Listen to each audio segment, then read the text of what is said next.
Students, जो पीछे का आपसे हम कंटिन्यू कर रहे थे लास्ट क्लास में, उसी के कंटिन्यूएशन में ये क्लास है। और मैं आपको सबसे पहले जो पार्टिसिपेशन रेट है, पार्टिसिपेशन रेट दरअसल में कैसे निकालते हैं, work force divided by total population करके निकालते हैं।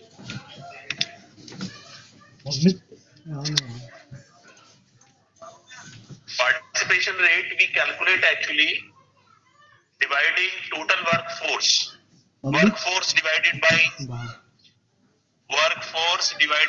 total population करके निकालते हैं, total population into 100. This is actually participation rate.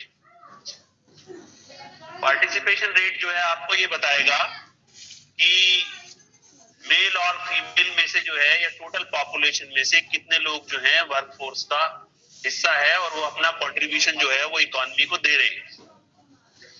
तो ये 2017-18 का डेटा है, अभी रिसेंट डेटा मौजूद नहीं है मेरे पास अभी। I will see it. तो इसमें अर्बन एरियाज में 33.7% जो है ओवरऑल पार्टिसिपेशन का मतलब है both male and female. Rural areas में 35% है ये, और अर्बन एरियाज में मेल का 53% पार्टिसिपेशन रेट है और 14.3% जो है वो फीमेल का पार्टिसिपेशन रेट है, परसेंटेज है। रूरल एरियाज में 51.7% है और अर्बन एरियाज में ये पार्टिसिपेशन रेट, रूरल एरियाज में फीमेल का पार्टिसिपेशन रेट जो है वो 14.3% in urban areas and 17.5% in rural areas. You will notice actually female participation rate as far as work is concerned or as far as labor is concerned is low as compared to male participation rate. The main reason behind this, India's social structure, so many traditions, we are actually unwilling to send our girl children to school. We are unwilling to send girl counterparts for job. We don't, उसके लिए जो है हमारा एक बहुत एक social system है, जिस सोशल सिस्टम के तहत जो है कुछ रीतियां हैं, कुछ रिवाज है, जिसकी वजह से जो है हम चाहते हैं कि नहीं फीमेल अगर पढ़ भी जाए तो घर पे ही रहे, पार्टिसिपेशन जो है उनका काम में ज्यादा ना रहे। लोग ये कहते हैं घर की नाक होती है, घर की इज्जत होती है, काम करने जा रही है। But if you notice the same thing in America, European countries and other parts of the world, you will notice that females are actually equally working with male members.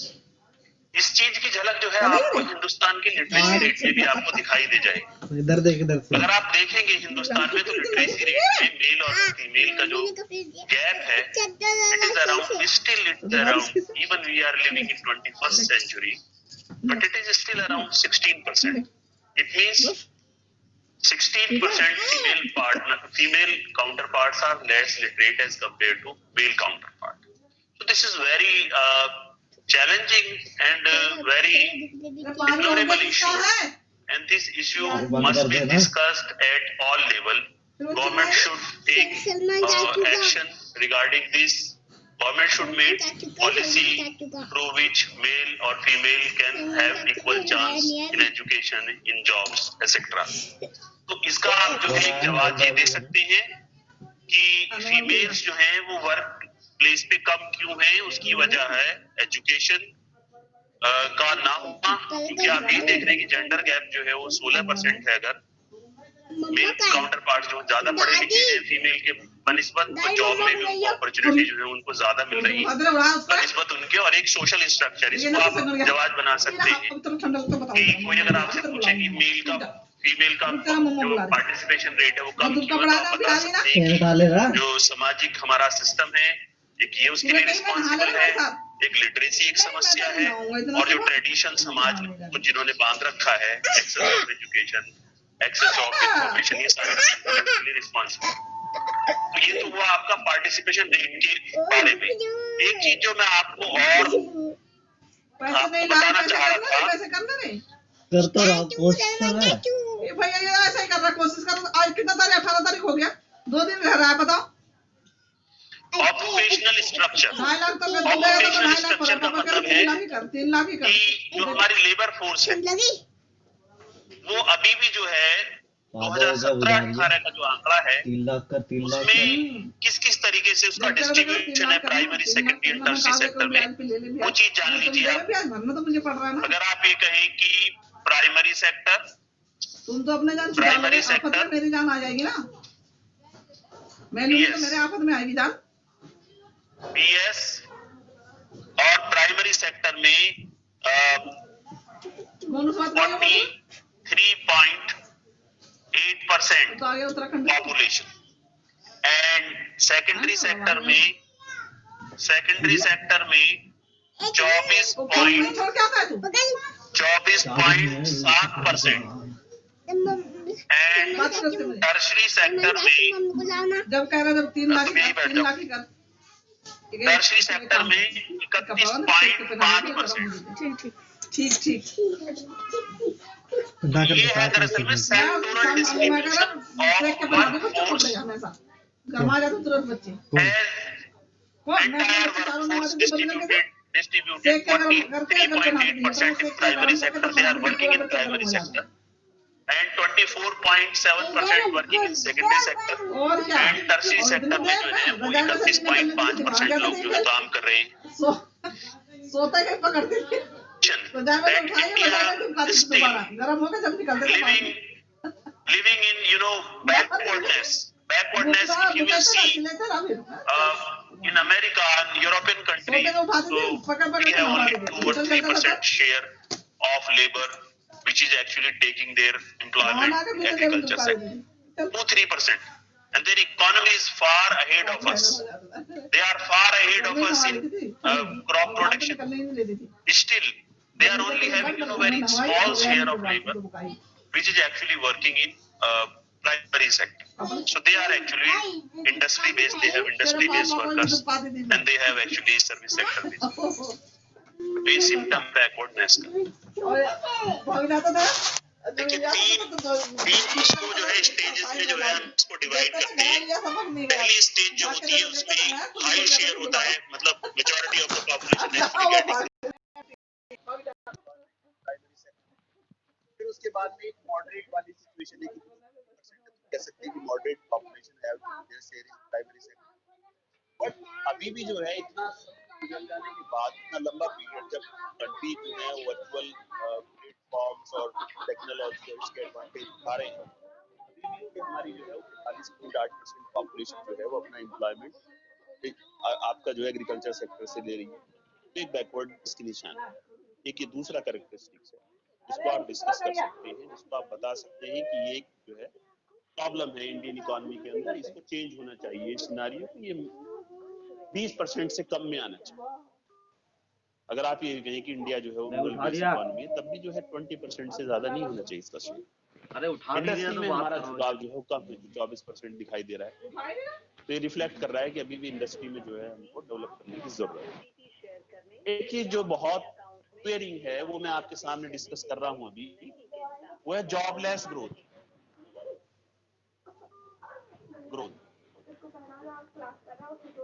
Jobless growth का मैं आपको बताऊं कि we have economic growth which is actually hovering around 8%. If you will see last, before 2014, if you will see the period of 2000 2014, we have on an average 8% economic growth rate between 2000 and 2014. But if you will see growth rate in employment till 1951 to 2000 it was around 1.5%. It was around 1.5%. But after that, after 2000 and 2014 अगर हम देखें तो it is only 1%. Growth rate जो है वो तेजी से बढ़ा है, लेकिन उस रेशियो में जो है एम्प्लॉयमेंट नहीं बढ़ रहा है। अब उसकी क्या वजह है? उसकी बहुत सारी वजह हो सकती है। वजह ये हो सकती है, एक तो इंडिया जो है वो उसमें मैन्युफैक्चरिंग सेक्टर में इतनी तरक्की नहीं की है। दूसरा ये है कि इकोनॉमी जो है ऑटोमेशन के मोड में है। We are in the process, we are trying to automate our industry, we are encouraging automation in each and every sector. तो वहां पर क्या है कि काम जो है वो मशीनों से ज्यादा जो है वो कराया जा रहा है। दूसरी चीज ये है कि अगर आप यहाँ पर एप्पल का मोबाइल खरीदोगे हिंदुस्तान के अंदर,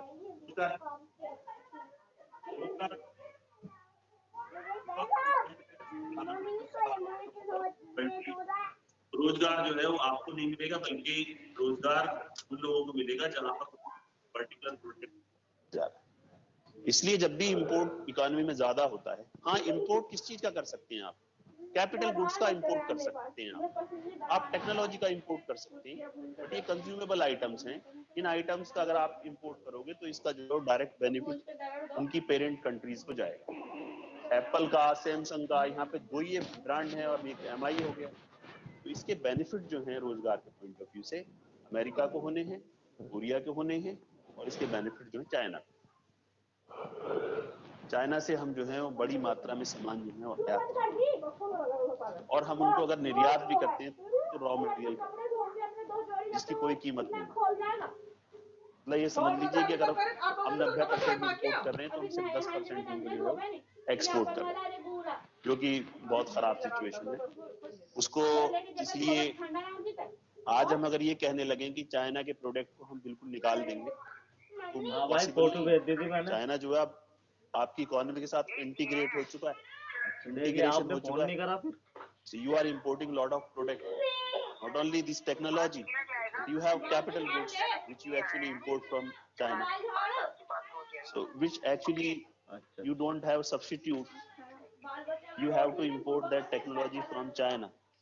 Otherwise, एक चीज और जो है जो इंडिया की इकोनॉमी में लेबर फोर्स की फॉर्म में जो है वो दिखाई दे रहा है, वो है कैजुअलाइजेशन। कैजुअलाइजेशन का मतलब है कि इंडिया के अंदर, मैं आपको शेयर बता दूं कि कैजुअल का और रेगुलर वर्कर्स का जो है वो शेयर कितना है। देखिए सेल्फ एम्प्लॉयड जो हैं, सेल्फ एम्प्लॉयड एक दो दिन में कह दिया, सेल्फ एम्प्लॉयड जो है अराउंड 52% टोटल इकोनॉमी में इतने लोग सेल्फ एम्प्लॉयड है। दूसरा जो है आप ये कहें कि 22% तकरीबन लोग, 23% regular workers 23%, around 23%, and remaining 24% लोग जो हैं वो कैजुअल वर्कर। 88 26 38। ये रेशियो जो है ये कम था पहले, ये रेशियो 17% के आसपास कैजुअलाइजेशन, बट धीरे धीरे जो है अब वो क्या कह रहे, कैजुअल 3 लाख वर्कर्स पूरे की कर संख्या दिए। जो है हिंदुस्तान के अंदर हाँ वो बढ़ती जा रही है। कैजुअल वर्कर्स क्यों प्रीफर करती है गवर्नमेंट और सिस्टम? बिकॉज बहुत सारे ऐसे बेनिफिट्स होते हैं जो आपने नेशनल इनकम पढ़ते वक्त ध्यान दिया होगा कि आपने एक चीज की थी, social security benefits. Social security benefits are the provisions which actually made by employers towards its employee for his betterment, like you can say providing health facilities, कि आपको जो है हम आपको ये हेल्थ का एक कार्ड देंगे, आपको कोई हेल्थ का एक्सपेंडिचर होता है तो उसमें से आप इसको इन्वेस्ट करा सकते हैं। Provide provision of free education to their children. Sometime बहुत सारे एम्प्लॉयर्स ऐसे होते हैं कि वो कहते हैं कि इनके बच्चों को फ्री एजुकेशन या इंश्योरेंस या और बहुत सारे बेनिफिट्स जो होते हैं, जैसे पीएफ भी एक बेनिफिट ही है कि एम्प्लॉय कंट्रीब्यूट कर रहा है और एम्प्लॉयर भी सेम अमाउंट जो है उसके खाते में कंट्रीब्यूट कर रहा है। This is also social security contribution. So if you are talking about casual workers, so casual workers actually, in case of casual worker, anybody actually does not need to make this provision. Social security benefits का जो provision है ये करने की जरूरत नहीं है। 300 रुपए पकड़ाओ हाथ में, 500 रुपए पकड़ाओ, जाओ भैया। So economy actually moving towards casualization. And one thing which I would like to disclose with you is non-formalization. Formalisation और नॉन फॉर्मलाइजेशन, ये चीजें भाई ऐसी लोन का हैं मामला है जो ये। इकोनॉमी में बदलाव के तौर पर जो है समझ वो गया। आपको देखने को मिल रही है। 1-2 तो दिन लगते ही है, 4-5 दिन। नंबर ऑफ अगर आप होने इसमें में। देखें परसेंटेज जो है उनका ज्यादा है सेल्फ एम्प्लॉयड वर्कर्स का, और रेगुलर वर्कर्स की तादाद जो है वो धीरे धीरे गवर्नमेंट जो है they are actually unwilling to continue public sector. अभी रिसेंटली जो है very recently government is going to sell out. जी सर, हाँ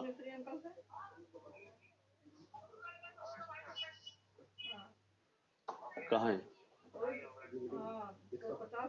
इसका? हाँ मैं आपको भेज रहा हूँ।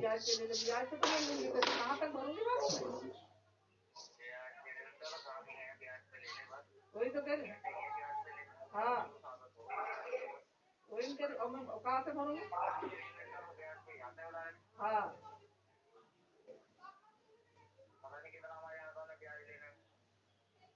वही तो कह रही हूँ, ब्याज ले ले। मैं ब्याज में अब 7,000 जा रहा है, दे देंगे ना, दे देंगे। कहाँ से दे तो नहीं, तुम मेरे जान आफत में आएगी ना। भेज दिया मैंने आपको।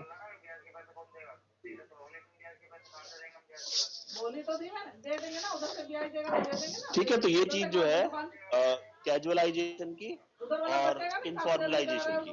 बचेगा ना। फॉर्मल सेक्टर होता है, फॉर्मल सेक्टर वो सेक्टर होता है जिसमें 10 से ज्यादा लोग काम कर रहे होते हैं। इसकी डेफिनेशन ये है, अब जब 10 से ज्यादा लोग काम कर रहे होते हैं, ईपीएफओ एक संगठन है, employ employ provident fund organisation, EPFO. Sir screen पे वीडियो नहीं आ रही उनका है। रजिस्ट्रेशन कराना पड़ेगा। ठीक है, जब गवर्नमेंट आंकड़े निकालती है ना रोजगार बढ़ने के या घटने के, तो यहीं से निकालती है कि how many people actually get registered in EPFO. Sir screen पे वीडियो नहीं आ रही। ईपीएफओ में अगर तादाद बढ़ती है, ईपीएफओ में अगर तादाद बढ़ती है तो इससे गवर्नमेंट ये अंदाजा लगा लेती है कि भाई ये जो है रोजगार की तादाद जो है वो बढ़ रही है।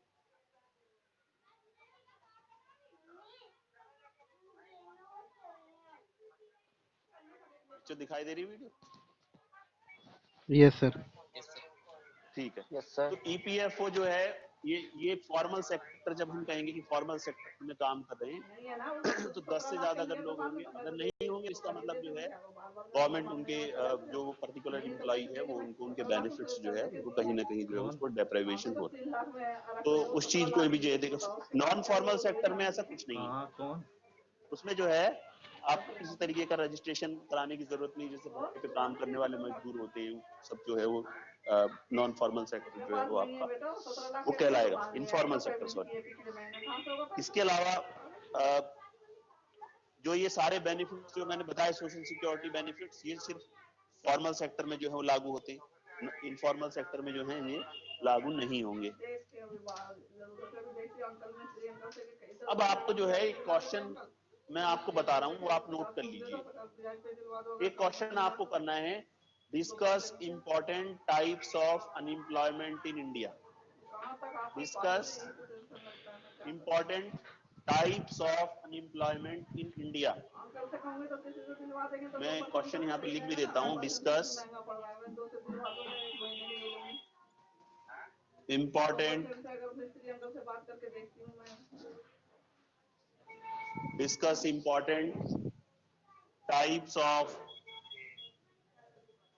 टाइप्स ऑफ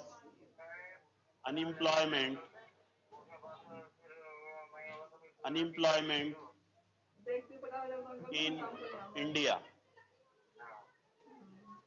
ठीक है, क्वेश्चन नंबर 1 होगा ये आपका। क्वेश्चन नंबर 2 होगा आपका, देखिए क्वेश्चन दोनों आप ही को करनी है, मैं सिर्फ आपको जो है ये क्वेश्चन बता रहा हूं क्योंकि ये बहुत ये थियोरेटिकल है, इसको आपको खुद से करना होगा।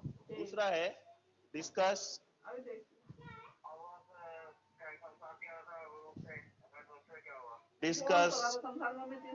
causes of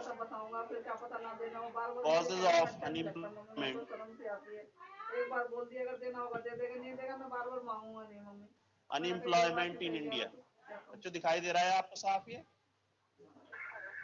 देना होगा तो दे देगा, नहीं तो ये दो क्वेश्चन है। एक बार मैंने बोल दिया बस। सुहेल जुड़ा हुआ है क्या? हाँ सुहेल? Yes sir. बाकी तो ले आइए शाम को जो नहीं है। बेटा ये दो क्वेश्चन जो है आप नोट कीजिए। इसमें आपको पहला वाला जो क्वेश्चन है उसमें आप है अनएम्प्लॉयमेंट को रीजन वाइज जो है दो कैटेगरी में बांट के कि रूरल अनएम्प्लॉयमेंट और अर्बन अनएम्प्लॉयमेंट, और इसमें आपको डिस्कस करना है आपको disguise unemployment, seasonal unemployment and educated unemployment, industrial unemployment, open unemployment sorry, structural unemployment and under unemployment. ठीक है, एंड इसके अलावा आपको फ्रिक्शनल अनएम्प्लॉयमेंट, साइक्लिकल अनएम्प्लॉयमेंट, ये 5-6 टाइप जो हैं ये आपको करने हैं। अगर इनमें से कोई पॉइंट आपको समझ में नहीं आता है तो आप अगली क्लास में नोटिस करेंगे, लेकिन ये बहुत सीधा सीधा लिखा हुआ है। किसी चीज की मैं जरूरत महसूस करूंगा तो वो आपको एक्सप्लेन करूंगा क्लास में। मैं समझूंगा कि आपको फ्रिक्शनल अनएम्प्लॉयमेंट समझाना है तो I will let it discuss in the next class. And Bharat में जो बेरोजगारी के कारण है उसको भी लिखना है इसमें आपको। इसमें वो सारे पॉइंट लिखने हैं कि स्लो इकोनॉमिक ग्रोथ लिखना है, हालांकि स्लो इकोनॉमिक ग्रोथ नहीं है, जॉबलेस ग्रोथ है हिंदुस्तान में। ठीक है, rapid growth in population, agricultural seasonal occupation, lack of irrigation facilities, joint family system, इसको तो बताना भी नहीं, मेरे ख्याल से पुराना ही लिख दिया इन लोगों ने। ठीक है, डिके ऑफ, ये important, decay of cottage and small industries. ये क्योंकि स्मॉल स्केल इंडस्ट्री जो होती हैं वो एक तरीके से एम्प्लॉयमेंट को फरोग देती हैं। इसके अलावा low saving and investment, limited mobility of labour, ये सारे वो कॉजेज हैं जो आपको डिस्कस करने हैं। अब मैं आपसे जो है कुछ रिसेंट डेवलपमेंट जो हुए हैं, जो गवर्नमेंट ऑफ इंडिया दौर के बाद में जो स्टेप्स लिए हैं, अब चाहे वो स्टेप्स उनमें कोई दम हो या ना हो, लेकिन हमें आपको बताना है। एक स्टेप जो है मैं आपको बताऊं, शेयर कर रहा हूं आपके साथ। तब भी ब्याज खाएगा। हाँ वो था वही बात इंडिया कह रहे मिशन। पापा कि 50 रहेगा ना तो वो भी सब नहीं मानेगा कि आप मैंने फादर प्रोजेक्ट ब्याज दे सब रखा है लेगा तो बनाने क्या के माने। लिए। ये बात जब भी कह रहा बार-बार कि 3 मैंने ही लाख। बात करी थी ना उससे। अच्छा, स्किल इंडिया मिशन पे मैंने एक प्रोजेक्ट दे रखा है आपको बनाने के 3 लिए। लाख ही का 3 लाख ही का। दरअसल में 2015 में, जुलाई 2015 में, एग्जैक्ट डेट भी मैं इसकी बता दूंगा आपको, बट It was July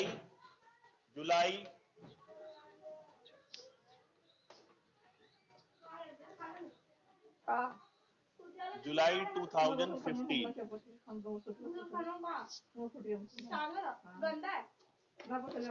ये तो मैं बोर्ड कुछ गड़बड़ कर रहा है। इसको साफ करना भी जो है सोशल एक्सरसाइज कर। जुलाई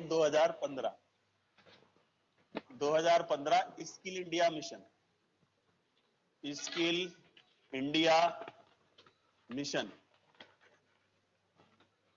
दरअसल में इसमें ये तय किया गया इस प्रोग्राम के तहत कि 2022 तक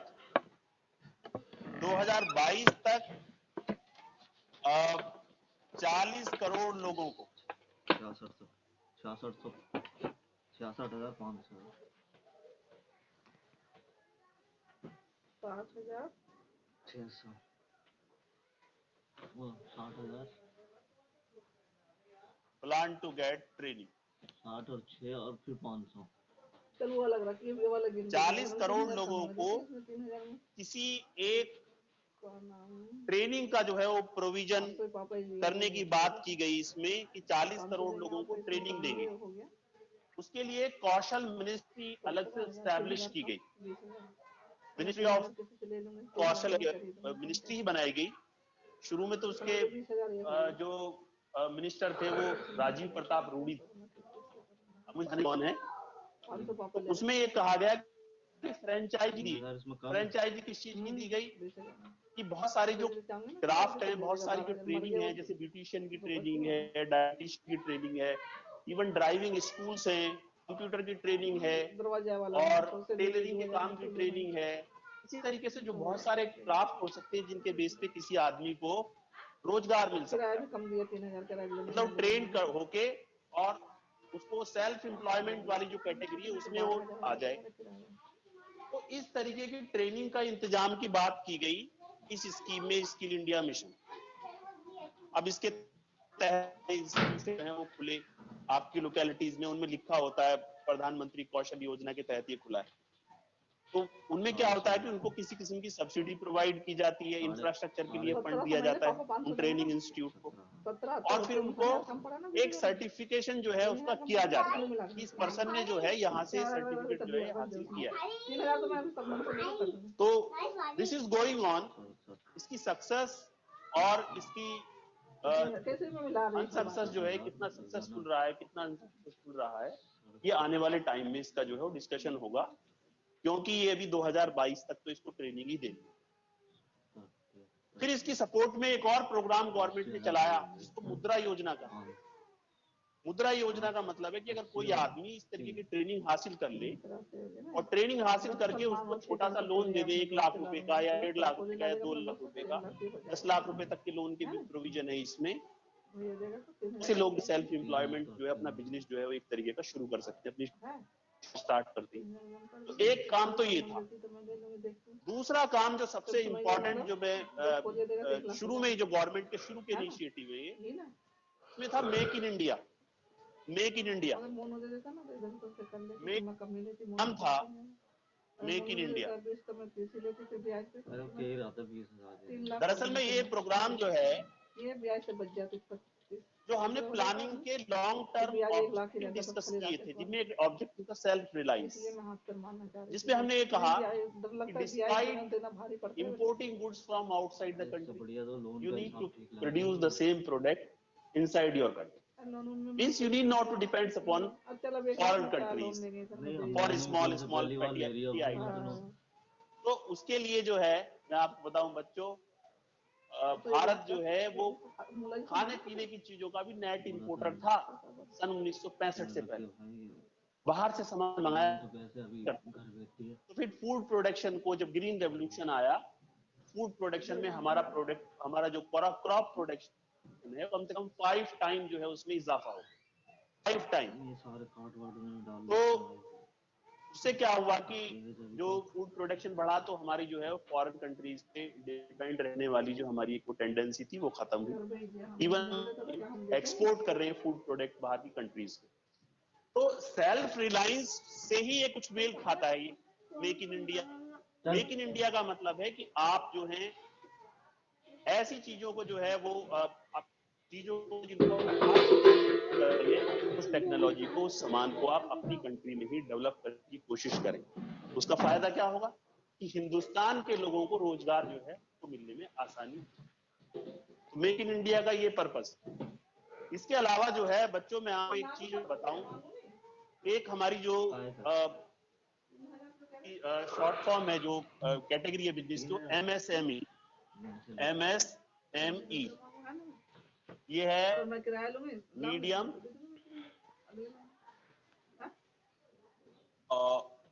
मीडियम, मेरे ख्याल से माइक्रो है। एक सेकंड में देख लूं इसकी फुल फॉर्म।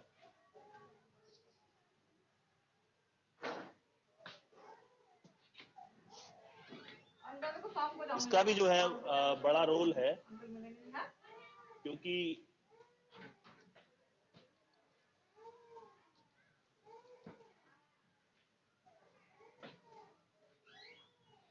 नहा लिया तू?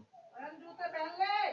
बनाओ तो माइक्रो स्मॉल हेलो, एंड अरे भाई, मीडियम क्या हुआ? इंटरप्राइजेस। माइक्रो स्मॉल, अबे लोन का क्या हुआ? माइक्रो हाँ, स्मॉल एंड मीडियम और क्या बताया यार, उसी के चक्कर में Enterprises। बैठी है। पैसे तो हो रहे, वही कम पड़ रहे हैं, 1 लाख रुपए। दरअसल में इसका जो रिजेम्बलेंस है, मतलब इसकी जो सिमिलैरिटी है हमारी, वो स्मॉल स्केल इंडस्ट्री से है। आपको बताऊं कि 1948 की जो औद्योगिक नीति थी, नई औद्योगिक नीति, सॉरी 1956 की आईपीआर 1956, नहीं, मैंने फोन करा फिर उसमें कह रहा यार सर को एक दिखाऊंगा जब तो दिखाऊंगा ऑब्जेक्टिव तेरे ये था कि हमको स्मॉल स्केल इंडस्ट्रीज को फरोग देना है, because small scale industry required more labours. So we are actually labor abundance country. Means labor is easily available in India. So we have to start policies which are actually providing more employment opportunity to our people. So in the same line, we have this micro, small and medium enterprises. So here, a person can start, they can register their MSME. We have portal, we can register our MSME and we can start our business, small. जिसमें आपको एक बात बताऊं, मेरे एक साथी हैं अभी, मैंने उनसे पूछा कि वो क्या कर रहे हैं, तो उन्होंने कहा कि उन्होंने MSME रजिस्टर्ड कराई। मैंने पूछा किस चीज के लिए कराई रजिस्टर्ड, तो उन्होंने कहा कि हम जो क्लीनिंग के आइटम हैं, जो क्लीनिंग के जो आजकल जो हैंड वॉश वगैरह ये सब चल रहे हैं, इसके ऊपर उन्होंने जो है उसका मटेरियल लाएंगे और उसको प्रोड्यूस करेंगे और अपना ब्रांड बनाएंगे। उसमें सारी जितनी भी लीगल फॉर्मेलिटीज होती हैं कंपनी बनाने के लिए, वो सारी चीजें जो है उन्होंने वो फॉर्मेलिटीज पूरी करी, और फॉर्मेलिटीज पूरी करने के लिए उन्होंने एक बिजनेस स्टार्ट किया। So this is the opportunity for those who have actually courage, who have idea, their idea can be materialised when they have such opportunities. तो MSME के तहत उनको जो है वो लोन मिलने का भी जो है वो प्रोविजन है, और बहुत सारे प्रोविजन है, सब्सिडी देने का प्रोविजन है, और MSME जो है बहुत सारा जो है वो रोजगार भी जो है जनरेट करने की कैपेसिटी रखती है। एक चीज जो बहुत और इंपॉर्टेंट है, जो हमारी गवर्नमेंट जो आजकल प्रमोट कर रही है, वो है स्टार्टअप इंडिया। ये प्रोग्राम, ये नाम भी आपने सुना होगा, मैं इसको नीचे मेंशन करता हूं, स्टार्टअप इंडिया। स्टार्टअप जो है वो दरअसल में कुछ नहीं है, ये भी एक पोर्टल है।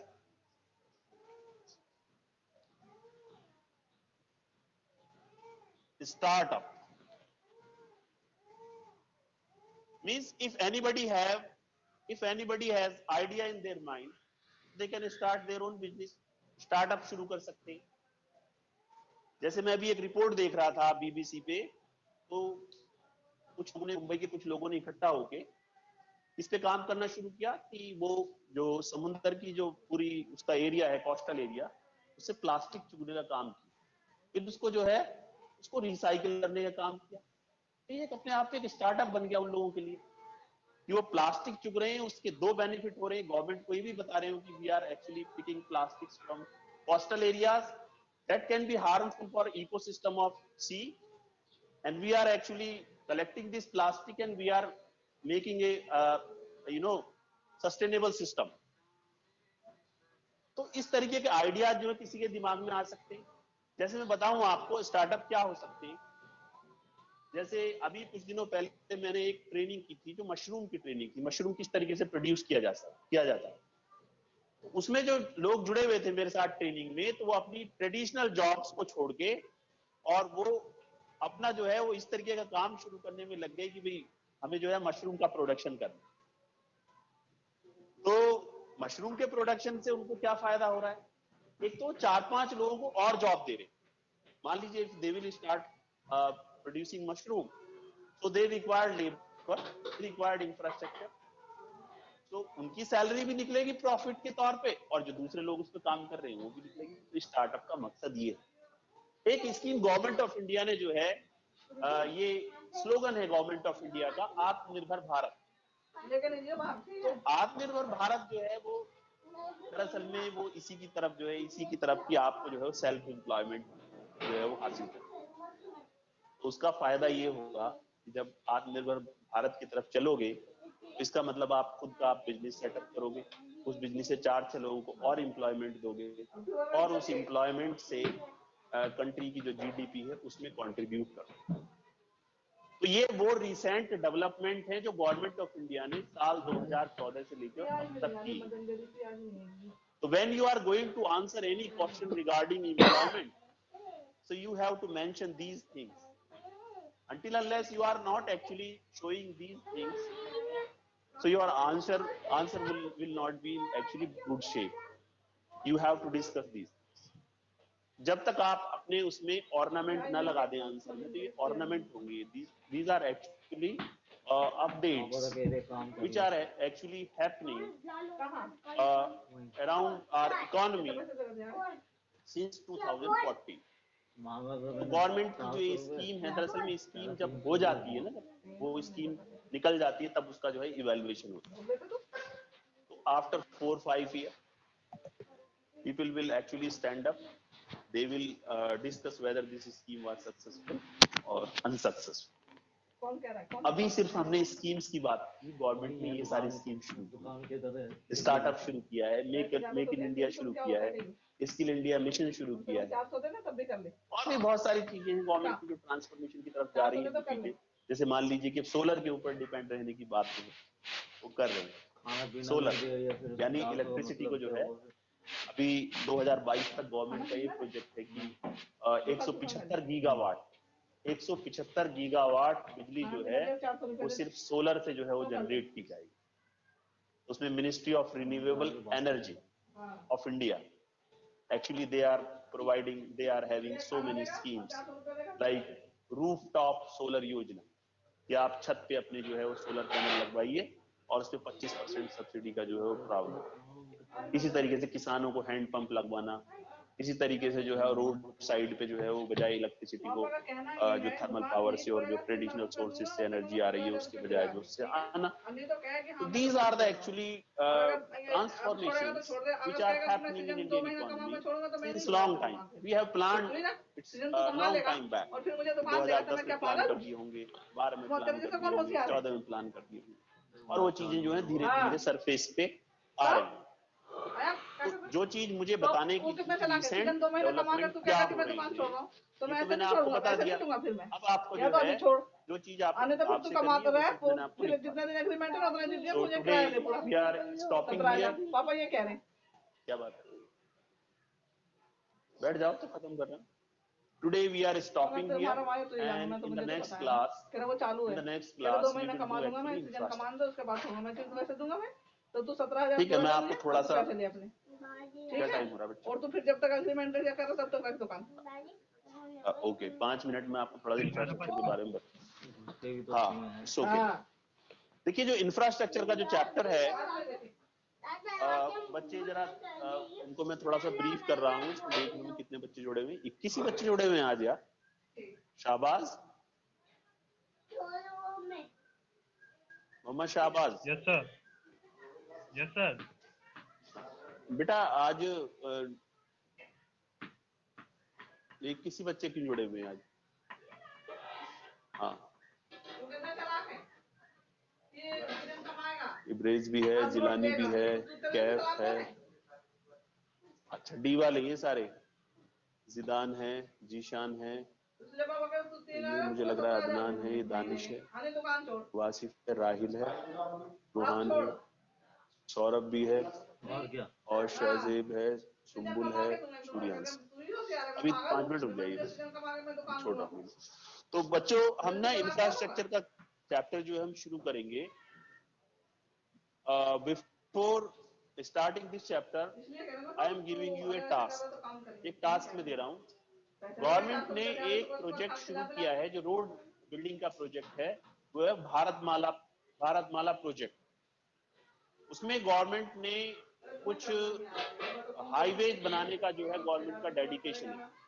तो थोड़ा सा जो है, एक तो भारतमाला प्रोजेक्ट के बारे में पढ़ के आइए।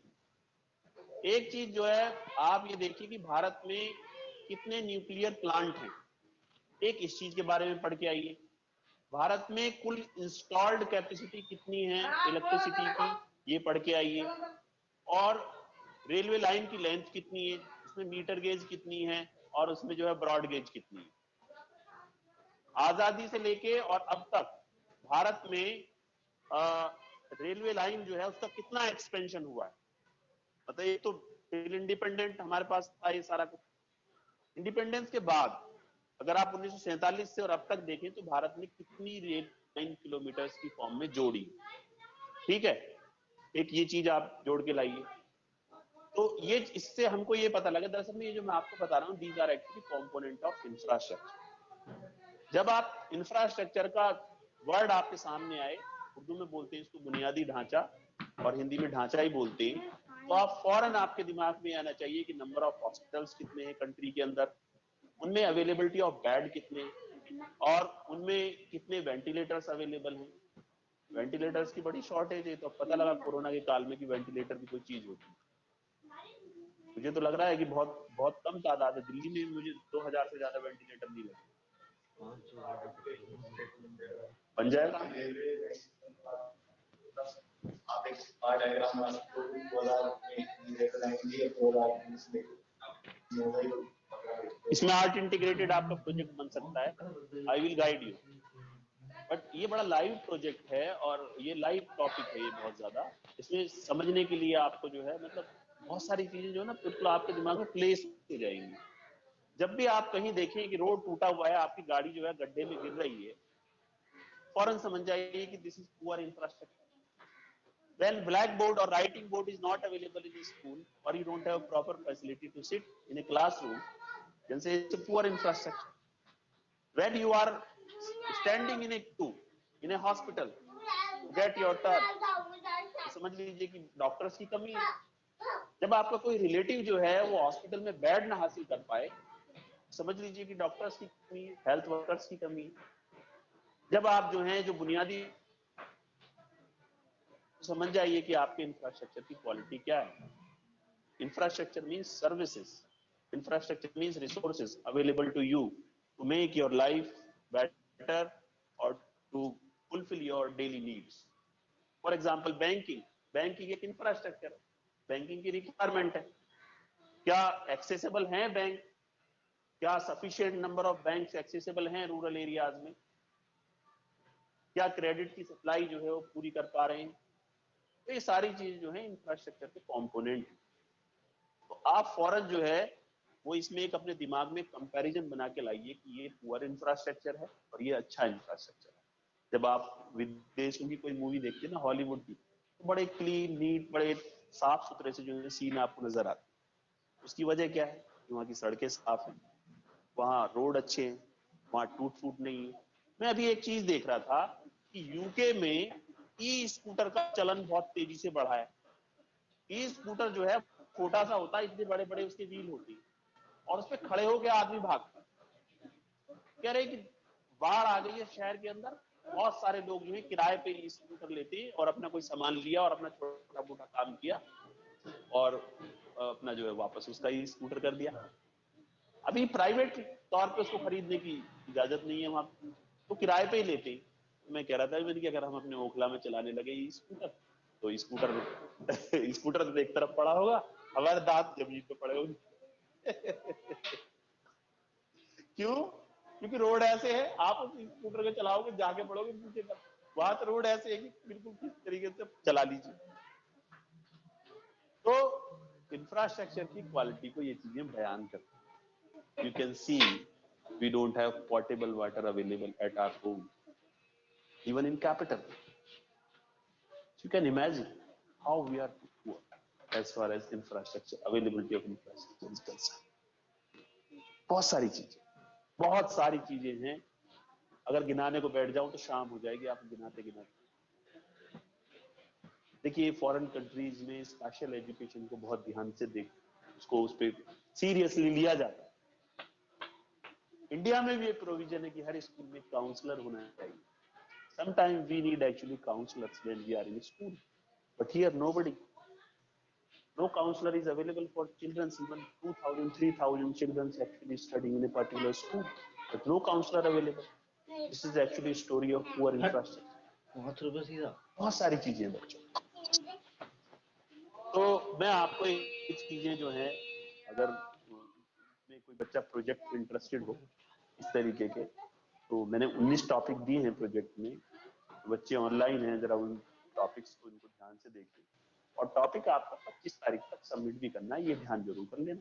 मैं बार बार रिपीट कर रहा हूँ आपको, आप अपना प्रोजेक्ट बनाइए, 25 तारीख से पहले सबमिट कीजिए। प्लस उसमें पॉलिथीन का इस्तेमाल अगर आपने किया तो मैं उसको सीरियसली लूंगा।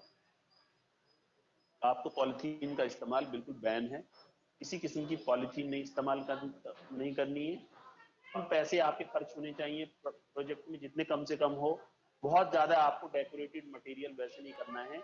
अपना कोई अपनी क्रिएटिविटी दिखाइए प्रोजेक्ट में, उसी चीज के मार्क्स में काउंट करूंगा, ना कि आप बहुत अच्छी महंगी वाली प्लास्टिक की फाइल खरीद के लाएं। I outrightly discard this costly file. आप इस चीज पे थोड़ा ध्यान दीजिए नेक्स्ट क्लास में। नेक्स्ट क्लास आपकी टुमारो मींस सैटरडे, कल आपकी नेक्स्ट क्लास है, तो कल इसमें ये चीजें डिस्कस करेंगे इंफ्रास्ट्रक्चर की। मैंने जो आपको काम दिया है इसको आप करके लाइए, और बच्चे मुझे जो है अटेंडेंस भेज दीजिए प्लीज। ये बच्चे जो जुड़े हुए हैं ये अटेंडेंस मुझे भेज दीजिए प्लीज। इब्रेज भेज दो बच्चे। इंडेक्स फाइल लगा लें प्रोजेक्ट में, सब कुछ लगाना है, इंडेक्स फाइल भी लगाना है, सब कुछ लगाना है, लेकिन प्लास्टिक का इस्तेमाल जो है वो कम से कम करना है। बस मेरा कहना ये है, आपसे करना ही नहीं है बिल्कुल भी। हम क्यों करें? अगर हम नहीं करेंगे तो फिर इससे बदलाव आ सकता है। आपसे कल मुलाकात होगी इंशाल्लाह, हाजिरी भेज दीजिए।